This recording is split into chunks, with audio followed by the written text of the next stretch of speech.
কি বলতে চাচ্ছ তুমি? বলো বলো কি বলতে চাচ্ছ? আমি বলেছি যে সত্যবাদীদের জান্নাতের সুসংবাদ আর মিথ্যাবাদীদের জাহান্নামের সুসংবাদ। আমি আল্লাহ প্রেরিত রাসূল ঈসা নবী। তুমি এটা যখন বলেছি তুমি ঈসা নবী?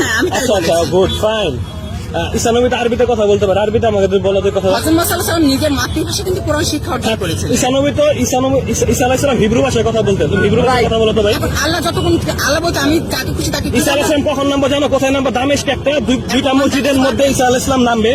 যখন নামবে ভাই, সবাই আমি তো বলি, তুমি আমার কথা শুনো, তুমি পাগলামি করো না। হ্যাঁ, তোমার কিন্তু সবাই মনে করো যে পিছা ভালো লাগে। হ্যাঁ, শোনো আমি বলি, শুনো, আল্লাহ রাসূল সাল্লাল্লাহু আলাইহি ওয়াসাল্লাম ভবিষ্যৎবাণী করেছেন ঈসা আলাইহিস সালাম যখন নামবেন তখন ইমাম মাহদী থাকবেন। ইমাম মাহদী থাকার সাথে সালাত আদায় হবে। তখন ঈসা আলাইহিস সালাম দুইজন ফেরেশতার কাঁধে ভর করে সে নামবে দামেস্কে দুইটা মসজিদ সাদা ঘুম।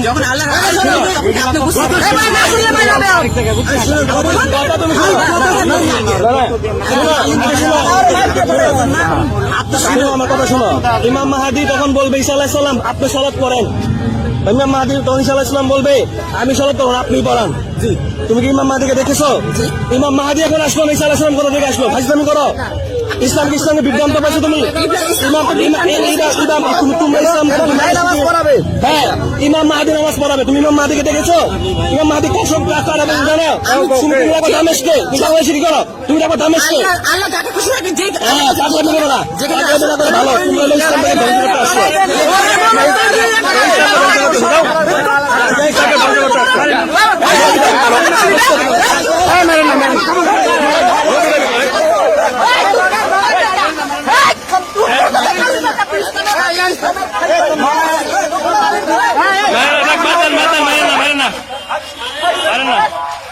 মারেন না, ও নবী দাবি করে। নাউযুবিল্লাহ মিন যালিক।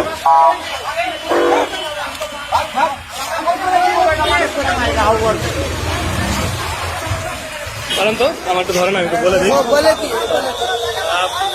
বন্ধুরা, আপনারা দেখলেন যে লোকটি নিজেকে ঈসা নবী দাবি করেছে, কিন্তু তার কিন্তু কোনো দলিল ছিল না এবং আমি তাকে ধরেছিলাম এবং সে কিন্তু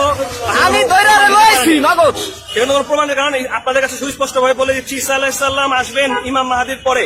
ইমাম মাহদী যখন ইমামতি করবেন দামেস্কে, তখন দামেস্কে উনি নামবেন দুই সামনে ফেরেশতার উপরে এবং ইমাম মাহদীকে বলবেন যে ইমাম মাহদী যখন বলবে আপনি তো নবী, আপনি সালাত করান। ইমাম মাহদী যখন ঈসা আলাইহিস সালাম ইমাম মাহদীকে বলবে না আপনি সালাত করান। তো উনি কিন্তু বাংলাদেশে আসছে, ইমাম মাহদী কিন্তু বাংলাদেশে থাকবে না, উনি হবে মুহাম্মদ সাল্লাল্লাহু আলাইহি ওয়াসাল্লামের গোত্রের এবং উনি আরবি ভাষায় কথা বলবেন। তো ও বাংলায় কথা বলছে। এই টাইপের লোক থেকে আপনারা সাবধান থাকবেন। ওরা কিন্তু ইসলামকে ধ্বংস করার জন্য উঠে পড়ে লেগেছে, জানি না কার চক্রান্ত। আপনারা এদের থেকে সাবধান থাকবেন, এটাই আমার আপনাদের। আসসালামু আলাইকুম ওয়া রাহমাতুল্লাহ।